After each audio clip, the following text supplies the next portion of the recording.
desventajas. Dice, no se cuenta con un censo confiable, inversiones considerables en personal, tiempo y dinero, vienen siendo los viáticos, ¿verdad?, para llevar a cabo esta investigación. Y además, bueno, contar con instalaciones adecuadas para agilizar el proceso. Ahora, ¿qué ocurre? Por contraparte, si hablamos, por ejemplo, de tomar una muestra de la población, generalmente trabajamos con muestras de la población, ¿sí?, no con toda la población. Entonces, bueno, ¿a qué se refiere? En este caso, cuando trabajamos con una parte de la población, cuando hacemos un muestreo, ¿cuáles son las ventajas de realizar un muestreo? Primero, dice, se requiere una menor cantidad de personal, tiempo y dinero. Los resultados obtenidos pueden ser utilizados para describir a toda la población, es decir, podemos entonces hacer inferencia respecto a la población, ¿de acuerdo? Las desventajas serían que puede haber errores en la selección de la muestra.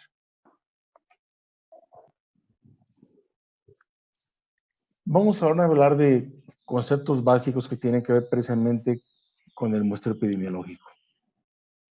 El primero sería la afijación. La afijación es la distribución de la muestra en estratos.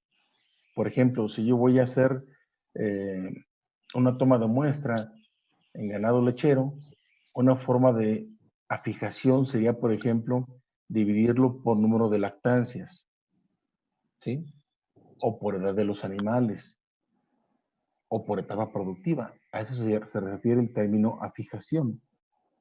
Es la distribución de las muestras en estratos. El marco muestral se refiere a lo siguiente. Es el listado de los individuos de la población disponibles para el estudio. Es decir, en ocasiones cuando acudimos a una población, no tenemos a toda la población disponible para a partir de ella tomar la muestra, o elegirlos, o bueno, estimar los animales a muestrear.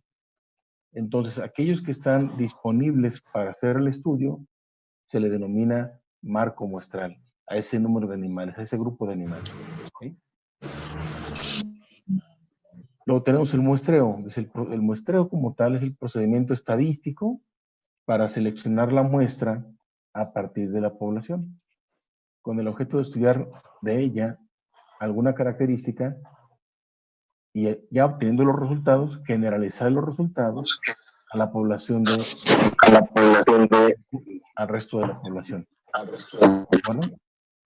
Y les voy a pedir de favor, muchachos, que se puedan bajar sus micrófonos, bueno, el sonido de sus micrófonos, porque se altera bastante lo que queremos expresar con ustedes. Por favor. Tenemos la población objetivo, dice el grupo de individuos a partir del cual se requiere obtener la información, que no es lo mismo que marco muestral. Puede ser que, por ejemplo, mi población objetivo sea ganado lechero y entonces acudo a un establo dentro del cual tengo que hacer mi marco muestral para saber qué animales son los que yo voy a estar utilizando para llevar a cabo mi investigación. A ver, ¿que alguien preguntó algo? No. Ok. Luego, la población estudiada. Es la población de la cual se obtiene la muestra. Con frecuencia, la población objetivo no es accesible en su totalidad, por lo que la población a partir de la cual se obtienen las muestras se denomina población estudiada. A ver, entonces ya nos para redondear aquí el concepto.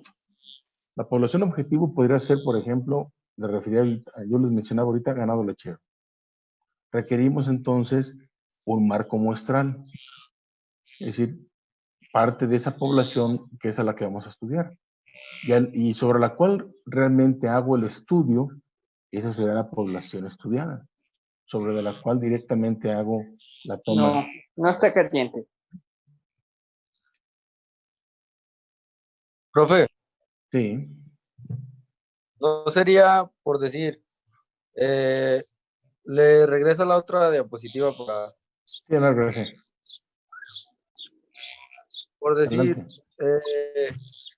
decir, población objetivo es ganado lechero y marco muestral es como dividir en solamente vacas que están en altas productoras.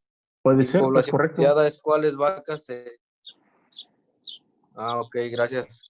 Así como lo acabas de mencionar, es correcto como lo acabas de mencionar. Así es. ¿De acuerdo? No. Sí, gracias, profe. Ok.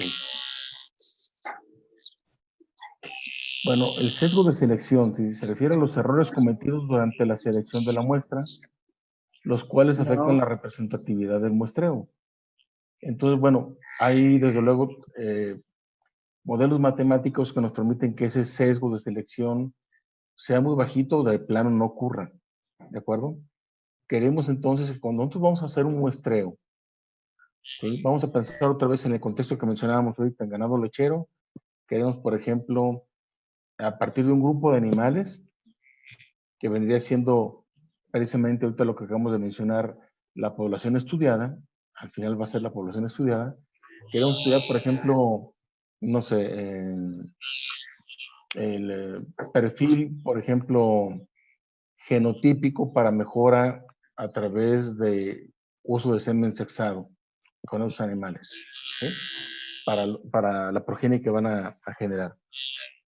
Entonces, requerimos que entonces el error, el sesgo de selección, pues sea muy bajo, de plano no exista, ¿no? Para que no nos alteren nuestros resultados.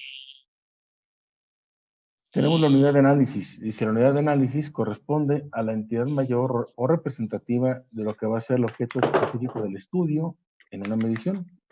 Se refiere al qué o quién es objeto de interés en una investigación. En este caso pueden ser, por ejemplo, establos, pueden ser, por ejemplo, únicamente vacas en producción, pueden ser, por ejemplo, a lo mejor únicamente animales de primer parto, depende qué es lo que estemos por ahí buscando, ¿sí?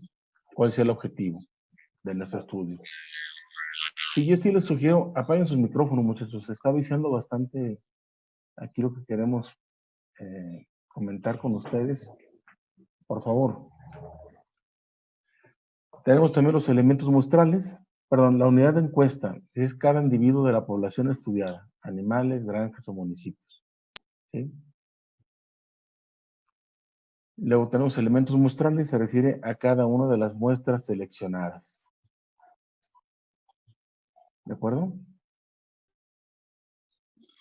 Por ejemplo, la unidad de análisis puede ser el establo, nuestra unidad de encuesta puede ser cada animal que compone ese establo, ¿sí?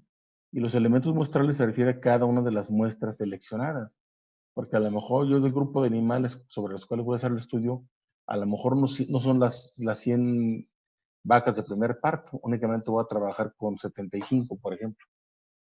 ¿Sí? Esos serán los elementos muestrales. Antes de iniciar con el muestreo, se requiere lo siguiente. Primero, definir el enfoque de estudio, establecer con claridad la unidad de análisis, establecer las características de la población de interés y delimitar cuáles serán los parámetros muestrales. Entonces, ya habiendo definido esto, bueno, primero pintamos el escenario, qué es lo que requerimos, vamos a ver ahora en qué consiste cada uno de ellos. Primero decimos que hay que definir el enfoque de estudio. Y tenemos dos tipos de enfoque. Dice, estos dos tipos de enfoque, bajo los cuales podemos realizar un muestreo, son los de tipo cuantitativo y el otro que es el cualitativo. Son dos tipos de enfoque. ¿A qué se refiere el enfoque cuantitativo? Cuando hablamos de cuantitativo es porque se van a contar. Estamos hablando de elementos que pueden ser contabilizados. Y si la muestra para este tipo de enfoque es un subgrupo de la población de interés, se selecciona de forma tal que resulte ser representativa. Los resultados obtenidos podrán ser extrapolados a la población y la muestra siempre deberá ser estadísticamente representativa. Es decir, debe guardar todos estos condicionantes o condiciones, mejor dicho, para que pueda entonces encasillarse esa investigación como una investigación con un enfoque de tipo cuantitativo. O este muestreo que va a formar parte de una investigación. Luego tenemos el enfoque cualitativo. Dice, la muestra es una unidad de análisis o un grupo de estas, pueden ser personas, animales, eventos, sucesos, comunidades, etcétera, Esta muestra no necesariamente deberá ser representativa de la población que se estudie. A ver, si queremos poner ejemplos, ¿cuál sería un enfoque de tipo cuantitativo? Decíamos, aquel sobre el cual voy a hacerlo de manera tal que sean elementos muestrales elegidos al azar y que lo que yo voy a estudiar sobre ellos, la conclusión que yo obtenga, sea que la puedo extrapolar o hacer inferencia sobre la población de la cual surgió ese muestreo. Para el enfoque cualitativo, decimos que no debe ser representativo de la población que se estudia. Es decir, no podríamos hacer inferencia. Y realmente se trata entonces de enfoques de muestreo cualitativo, pero que tienen que ver entonces más bien con criterios del propio investigador. El investigador, hay diferentes maneras de hacerlo, ¿no? Pero es una manera que no es estadísticamente representativo y que más bien va en función de las necesidades de aquello que se desea estudiar. Por ejemplo, si alguien dice, a ver, yo quiero saber cuál es la casuística eh, de, por ejemplo, de virufilariasis aquí en Aguascalientes. Sabemos así a priori que el número de casos aquí pues es mínimo, a no ser que sean importados, ¿sí? Poniéndolo así en contexto. Entonces no me interesaría hacer un enfoque de tipo cuantitativo, porque el número de casos es mínimo. Entonces yo más bien me iría a un enfoque cualitativo. Tratar, por ejemplo, de hacer una consulta con los médicos que se dedican a pequeñas especies y saber quiénes han registrado casos de dirofilariasis y sobre esos voy a trabajar. Entonces ya no son representativos de la población, ni tampoco puedo hacer inferencia. No sé si quedó claro la diferencia entre un enfoque y el otro. Profe, cualitativo podría ser, por ejemplo, la prueba de anillo en leche y cuantitativo, la prueba de Brucela individual en cada animal. No, porque esas venillas más bien siendo pruebas que vas a tú a realizar ya directamente sobre los animales. No, aquí se refiere a cómo hacer el muestreo referido más bien a qué elementos de la población vas a escoger. Yo por eso te les ponía como ejemplo, si yo quiero un enfoque tipo cuantitativo, y yo tengo, por ejemplo, una población de 1000 vacas en esa unidad de producción, y yo quiero trabajar, por ejemplo, con las vacas altas productoras, como decían hace un momento, a lo mejor las altas productoras son 197, pero no voy a trabajar con todas, entonces requiero hacer un muestreo. Hay un modelo estadístico que vamos a ver un poco más adelante, que nos permite establecer, a partir de esos 197, cuál es el tamaño mínimo de muestra sobre el cual puedo trabajar y va a ser representativo del total de las vacas altas productoras. Ese sería un enfoque de tipo cuantitativo. Ahora, para un enfoque de tipo cualitativo, es el que les acabo de mencionar, ¿verdad? A lo mejor ya me interesa muy en lo particular una enfermedad, no me interesa extrapolar los resultados al resto de la población y entonces tampoco requiero de hacer un muestreo en donde yo tengo que aplicar un método estadístico necesariamente para poderlo calcular. Me puedo ir, por ejemplo, hay una metodología que se llama muestreo por conveniencia, y es decir, ese ejemplo que les acabo de poner, yo consulto con los médicos, con el Colegio de Médicos de Pequeñas Especies, pregunto quiénes han tenido casos, a lo mejor de los 180 médicos que ha registrados, a lo mejor 3 de ellos han tenido casos. Entonces, con esa información es con la que voy a trabajar, de acuerdo a lo que yo pretendo obtener como de información. Y entonces la información que yo genere no va a ser representativa de todos los perros de Aguascalientes en absoluto, ni siquiera ni del municipio, ni de ninguna zona, porque no es representativo. ¿Por qué? Porque los datos de los cuales yo estoy obteniendo la información no fueron obtenidos al azar, ni tampoco bajo un modelo que me permitiera estimar que todos los animales afectados tuvieran la misma posibilidad de ser elegidos. Y ahorita lo vamos a aterrizar un poquito más ya que hablamos de las metodologías. Pero esa es, digamos, la gran diferencia entre un enfoque y el otro. Vamos a hablar de la muestra. Dice, la muestra es un subconjunto de elementos que pertenecen a ese conjunto definido en sus características al que llamamos población. Dice, básicamente categorizamos a las muestras en dos grandes ramas, las muestras probabilísticas y las muestras no probabilísticas. ¿sí? Que va muy de la mano con lo que les acabo de comentar. Tenemos aquí en la imagen, por ejemplo, un grupo de cabras, ¿sí? Pueden ser cabras productoras de leche. Aquí tengo Sanen, tengo Toggenburg y otras razas más, ¿no? Y acá, por ejemplo, tengo un grupo de lechones en engorda. Y entonces, bueno, para cuando hablo de muestreos probabilísticos, es que todos los animales que integran esa piara o ese rebaño, todos tengan la misma posibilidad de ser elegidos. Por lo tanto, requiero de una metodología que me permita establecer y a través de un proceso matemático o a través, ahorita vamos a ver las metodologías, o a través de otros sistemas, de tal forma que cualquier animal tenga la misma posibilidad de ser elegido. En el caso de los muestreos no probabilísticos, no requiero hacer ningún monitoreo ni ninguna elección de tipo, digamos, matemático o mecánico, porque aquí no me interesa que sea representativo de la población. Por eso se les llama muestreos no probabilísticos. Bien, vamos aquí a hablar primero de los probabilísticos. Dice, es un subgrupo de la población en el que todos los elementos tienen la misma probabilidad de ser elegidos. ¿Cuáles son las ventajas? Bueno, los resultados pueden ser generalizados hacia la población objetivo y se puede medir el error estándar. La desventaja es en la mayoría de las ocasiones requiere de un marco muestral, el que ya mencionamos hace un momento. ¿Eh? Requerimos para ese marco muestral, ¿cómo sería, por ejemplo, en esas cabras? Yo requiero que esa unidad de producción pues los tenga numerados, estén identificados, que tenga una base de datos y a partir de ella entonces yo poder establecer mi mecánica para saber qué animales voy a elegir o qué animales van a integrar mi marco muestral para entonces ya proceder yo a hacer mi estudio correspondiente. ¿Sí? Aquí lo importante es que no confundamos el término muestreo, que es lo que estamos ahorita aquí platicando, con muestra. Muestra es otra cosa. La muestra como tal, pues pueden ser muestras clínicas o de otro tipo para hacer algún estudio muy en particular sobre una condición que guardan los animales. Aquí estamos hablando de cómo vamos a seleccionar de una población a un grupo de animales para llevar a cabo un estudio. ¿Sí? Tenemos ahora el muestreo no probabilístico. Este muestreo no probabilístico es un subgrupo de la población en el que la elección de los elementos no depende de la probabilidad, sino de las características de la investigación y de las decisiones del epidemiólogo.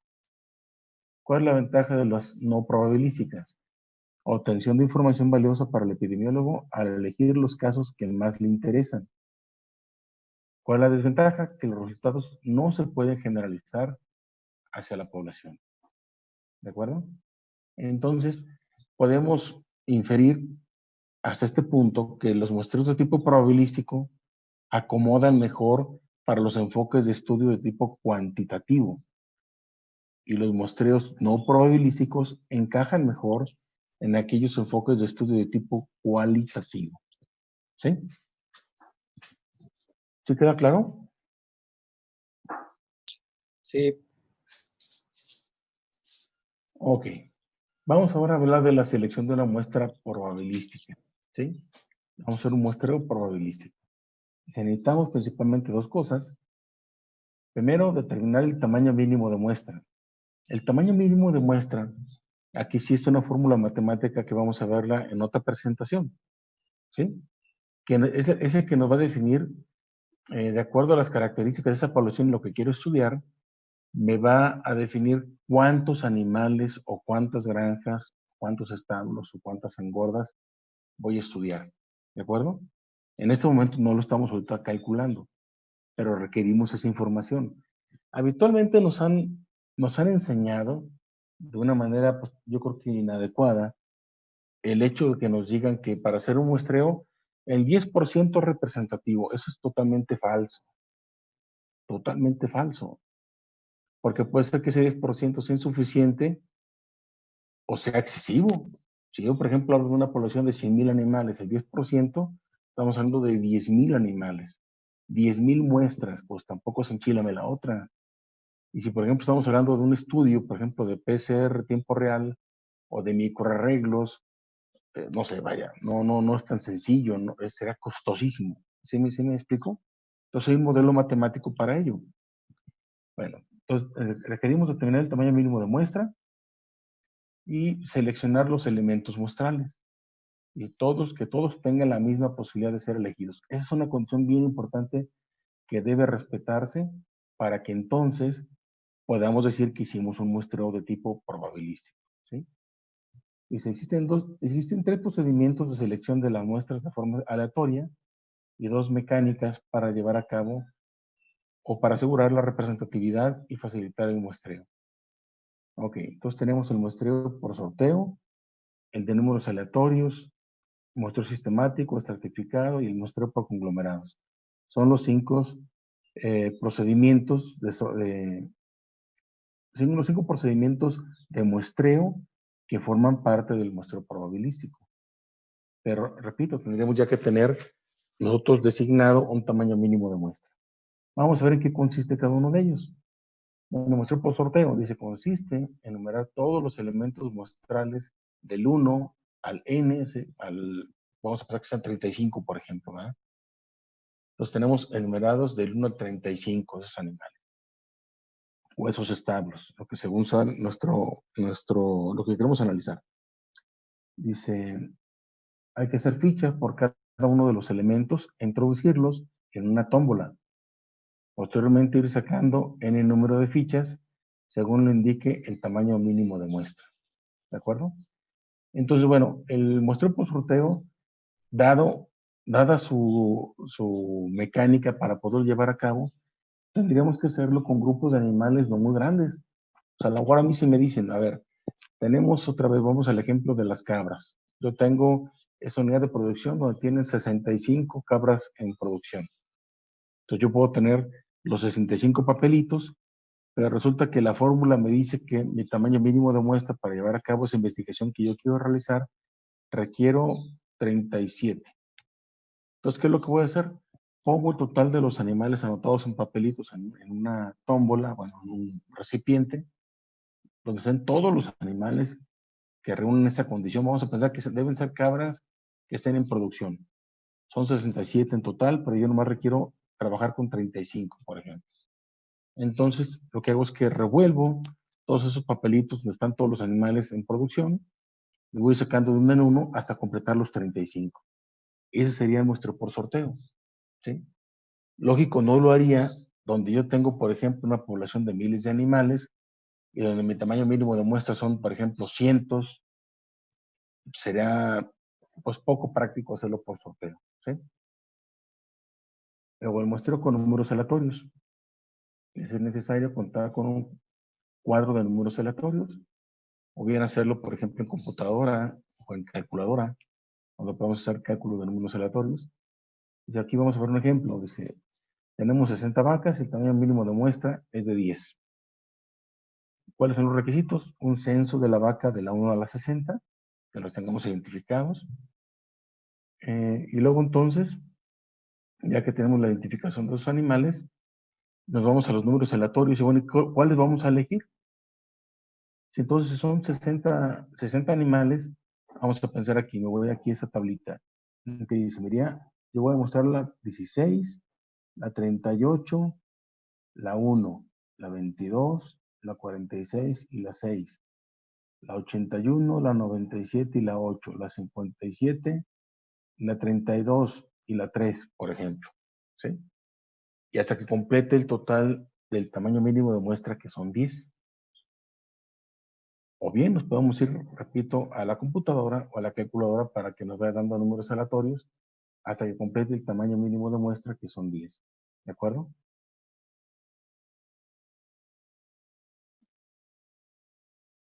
Tenemos ahora el muestreo denominado sistemático. Y este procedimiento de selección es muy útil y fácil de aplicar. Y se implica seleccionar de una población n, o sea, población es n mayúscula, y un número n minúscula de elementos a partir de un intervalo k. N minúsculo, acuérdense que es el tamaño de muestra. Dice K es un intervalo de selección sistemática que se determina con ayuda del tamaño de la población y el tamaño mínimo de muestra estadístico determinado. De manera que tenemos que K va a ser igual a N mayúscula, que es la población, sobre N minúscula, que es el tamaño mínimo de muestra. Ok, vamos a ver aquí un ejemplo. Ok, vamos otra vez con las 60 vacas, que será nuestra población. El tamaño mínimo de muestra es 10. Entonces K va a ser igual a 60 entre 10 es igual a 6. Ese sería el intervalo de selección sistemática. Y pensemos, aquí tenemos ordenadas nuestras 60 vacas, ¿de acuerdo? Con los números, por ejemplo, sin higas, y contamos 1, 2, 3, 4, 5, 6. Esta vaca va a ser una de las que con las que vamos a trabajar. Luego, otra vez contamos, partimos de 0. 1, 2, 3, 4, 5, 6. Este animal con el arete número tal también va a formar parte de nuestra muestra, ¿sí? Ya sea que completemos nuestras 10 vacas. Si analizamos esta información, vemos que todos los animales, los 60 animales, tienen la misma posibilidad de ser elegidos. ¿De acuerdo? Entonces, luego tendríamos que darle vuelta, ¿verdad? Seguramente yo cuando llegue ya a X número, acuérdense que son 10 muestras en total, con un intervalo de 6. Bueno, tengo que dentro de todo el grupo de animales, todos tienen la misma posibilidad de ser elegidos, ¿de acuerdo? El orden de los animales, por ejemplo, en ese listado puede ser también al azar. No tiene que ser necesariamente de acuerdo a la edad o de acuerdo a tal cosa. Tiene que ser totalmente al azar para cumplir con el requisito de los muestreos de tipo probabilístico. Es otra imagen más de esto que acabamos de mencionar, ¿verdad? No sé si ahorita tengan alguna pregunta, algún comentario. No. No, todo bien. Ok. No. Bueno, miren. Recuerden que aquí en Zoom el tiempo pues, nos come muy rápido.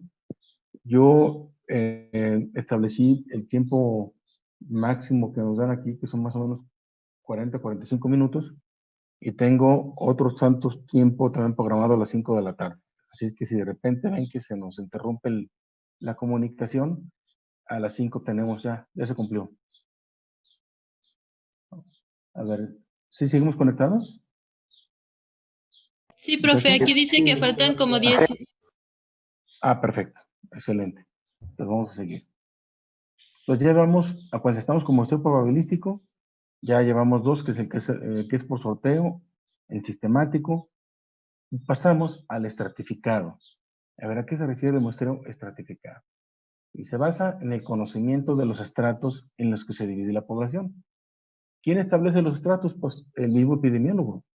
Dice, bueno, yo me interesa que sea por peso, por ejemplo, o por edad, como dice aquí, por sexo, por etapa productiva, etcétera, etcétera. ¿Sí? ¿Qué es lo que se hace primero? Identificación de los estratos en la población y dividir a esta última en los estratos identificados. Aquí tenemos, por ejemplo, 5 estratos que están compuestos por el número de lactaciones. ¿Sí? Tenemos entonces animales desde primera lactación hasta quinta lactación y el número de vacas por cada estrato. Entonces yo me voy a mi computadora y veo que efectivamente de primera lactación tenemos 300 vacas, de segunda lactación tenemos 200, así sucesivamente, hasta un total de 775 animales en lactación en ese momento. Luego, dice, ¿cuál será el segundo paso para hacer el muestreo estratificado? Determinar el tipo de afijación que utilizaremos. Podemos hacer 2 tipos de fijación. Vamos a comenzar con la fijación simple. Puede ser que ese es el criterio que yo quiera elegir, la fijación simple. Que se consiste en asignar a cada estrato un número igual de elementos muestrales. Resulta que mi tamaño mínimo de muestra, aquel que ya dijimos que se va a calcular a través de un proceso matemático, me arroja como resultado que debo mostrar 100 animales. 100 animales van a ser representativos de aquello que quiero estudiar. ¿De acuerdo? ¿Qué es lo que quiero estudiar? Pues tenemos 1000 posibilidades, muchísimas.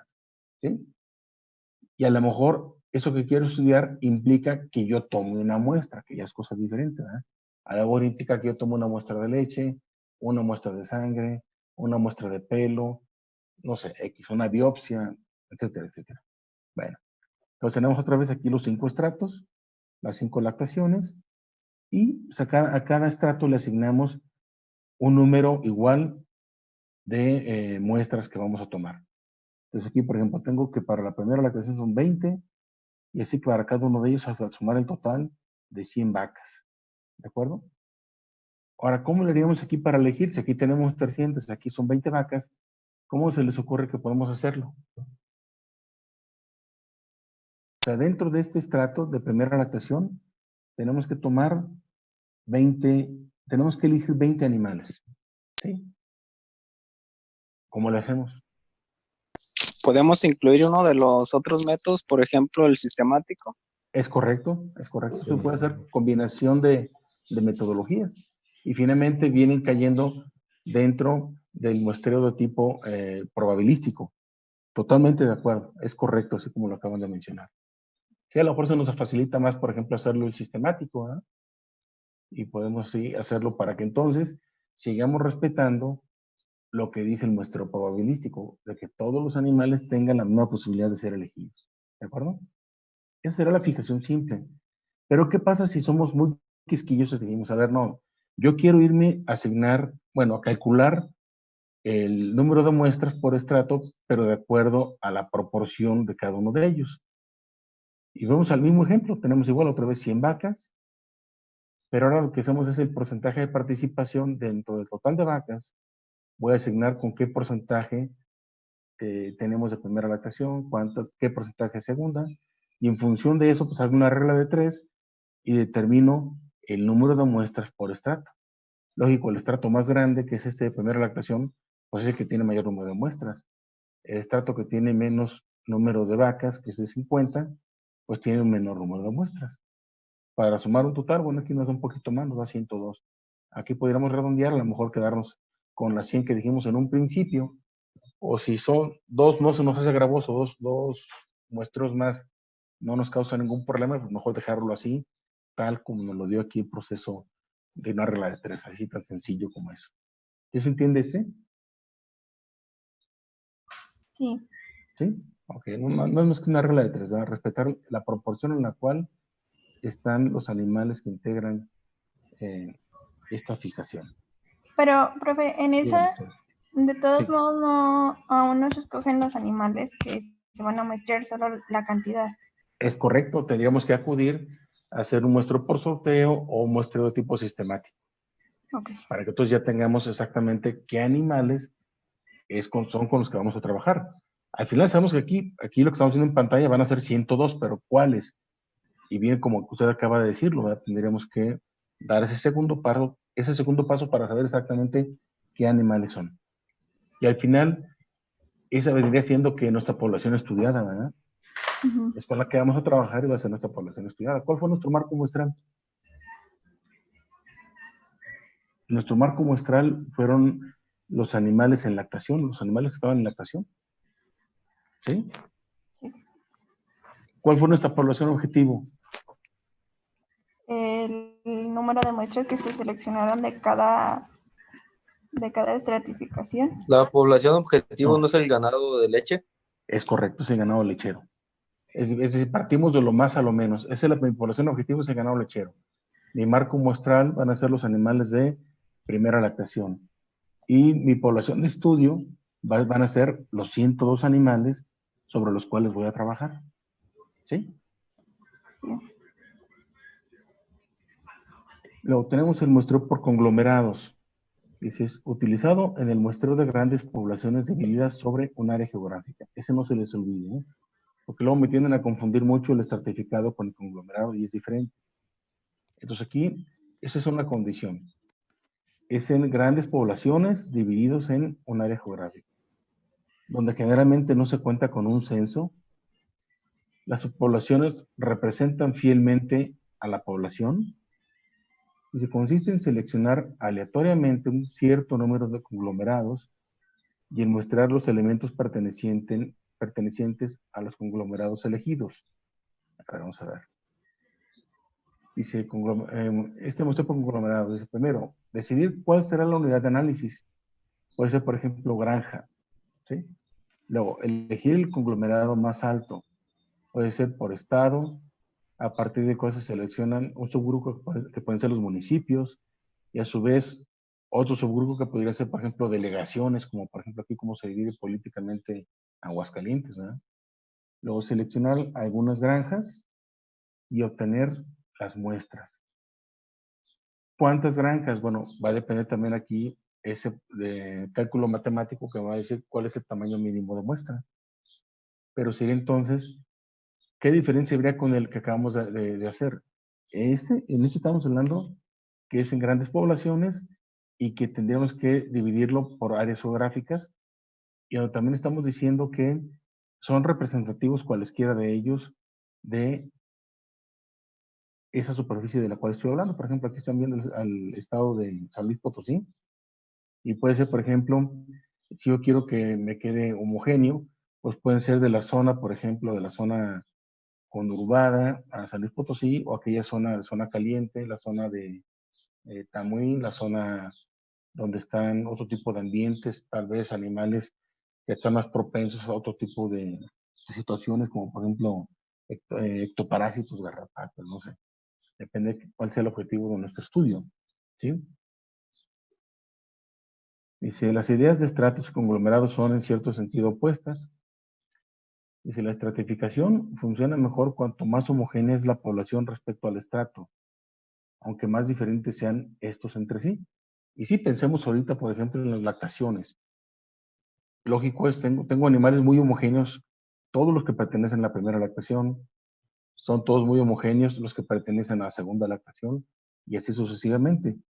Aunque las diferencias entre las de primera lactación con las de cuarta, quinta o quinta lactación, sí son diferencias importantes, ¿verdad? Tan solo en tamaños de animales, en el peso, en la producción de leche, etcétera, etcétera. Luego, los conglomerados. Los conglomerados deben presentar toda la variabilidad, lo que les mencionaba ahorita en el estado de San Luis Potosí. Yo Profe. tendría que entonces, sí, dígame. Ya se va a terminar la sesión. Ah, ok. Bueno, ¿cuánto nos faltaron? ¿Unos poquitos segundos? Menos de un minuto. Bueno, digamos, los conglomerados deben presentar toda la variabilidad, aunque deben ser muy parecidos